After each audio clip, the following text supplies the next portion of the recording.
Unprecedented flooding in the Midwest, tornadoes rip through the Southwest, and bone-chilling blizzards shut down the northern border states. These and other almost annual disasters remind us of the need for personal preparedness. These are facts of life. Then the kingdom of heaven shall be likened to 10 virgins who took their lamps and went out to meet the bridegroom. Now 5 of them were wise, and 5 were foolish. Those who were foolish took their lamps and took no oil with them. But the wise took oil in their vessels with their lamps. But while the bridegroom was delayed, they all slumbered and slept. The year 2000 computer problem is, without question, the most complex, most expensive problem mankind has ever faced. There are some Y2K analysts out there that are saying we need to be preparing for the doomsday scenario, and they may be right. These are the ones who were not defiled with women, for they are virgins. My biggest concern is the potential there is for panic, because people that are panicked will generally make the wrong decisions. Can your family survive if you're on your own? Nevertheless, I have a few things against you, because you allow that woman Jezebel, who calls herself a prophetess, to teach and seduce my servants to commit sexual immorality and eat things sacrificed to idols. Food, water, and shelter. If you cover those, everything else is secondary, but those are the primary ones you've got to address. Is it possible that even the agencies that normally provide disaster relief could themselves be paralyzed? I saw the woman drunk with the blood of the saints and with the blood of the martyrs of Jesus. And when I saw her, I marveled with great amazement. I believe Y2K could throw the American medical system into gridlock. Therefore, I think you need to have some backup systems. Could the Y2K computer bug be the cataclysmic event that forces all of us to discover just how prepared we really are? Enter by the narrow gate. For wide is the gate and broad is the way that leads to destruction, and there are many who go in by it. Because narrow is the gate and difficult is the way which leads to life.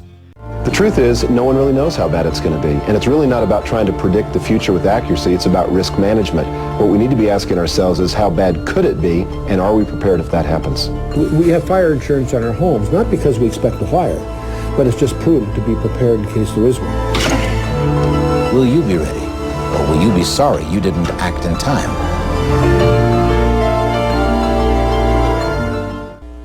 On December 31st, the world will celebrate an event that begins in one century and ends in the next. By now, most people have heard of Y2K, the anagram shorthand for the year 2000 computer problem. Americans have proven they can handle even the most devastating natural disaster. But can we survive a man-made, technological meltdown? I believe we will have the declaration of a national emergency. I think we'll have martial law by this time next year. I don't think there will be New Year's Eve celebrations like we have seen them in the past, because I think there will be troops in the street. Could it be that civilization as we know it could be on the brink of the greatest man-made disaster in history? Many experts believe that is a distinct possibility. But how could such a thing come about? Have we become so dependent on computers that our society is at risk if they fail? The fact is, during the past 30 years, computers have taken over virtually every aspect of modern life. Each of these items, and hundreds more, are all controlled by a computer-based system called an embedded chip. The truth is, it would be hard to find a modern appliance of any kind that wasn't computer-enhanced in some way. If you drive a fairly new automobile, there are probably more electronics in it than there was in the first moon lander. And a good portion of that electronic wizardry is date-sensitive. Therein lies the problem. But of that day and hour no one knows, not even the angels of heaven, but my Father only. Watch therefore, for you do not know what hour your Lord is coming. For over 4 decades, computers have been constructed with date information that becomes invalid. Midnight, December 31st, 1999. But if that evil servant says in his heart, my master is delaying his coming, and begins to beat his fellow servants, and to eat and drink with the drunkards. But if everyone knows what the problem is, why not just fix it? That's exactly what they're trying to do. But consider the scope of the problem. Over 400 million lines of outdated and undocumented code. Over 70 billion, that's billion embedded chips. At least 250 million PCs, And all of them, every chip, every line of code, every computer, will have to be tested. The kingdom of heaven is like a man who sowed good seed in his field. But while men slept, his enemy came and sowed tares among the wheat and went his way. But when the grain had sprouted and produced a crop, then the tares also appeared. Because computers, bless their mindless little electronic hearts, will not operate with conflicting data.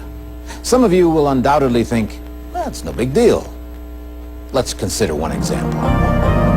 Computers and embedded chips keep the electronic power grid operating smoothly, providing electrical power to a network distribution system that gives all of us the electricity we need at the flip of a switch. But suppose a computer suddenly receives a code it cannot understand. Unable to interpret the data, it shuts down, and the power is shut off everywhere.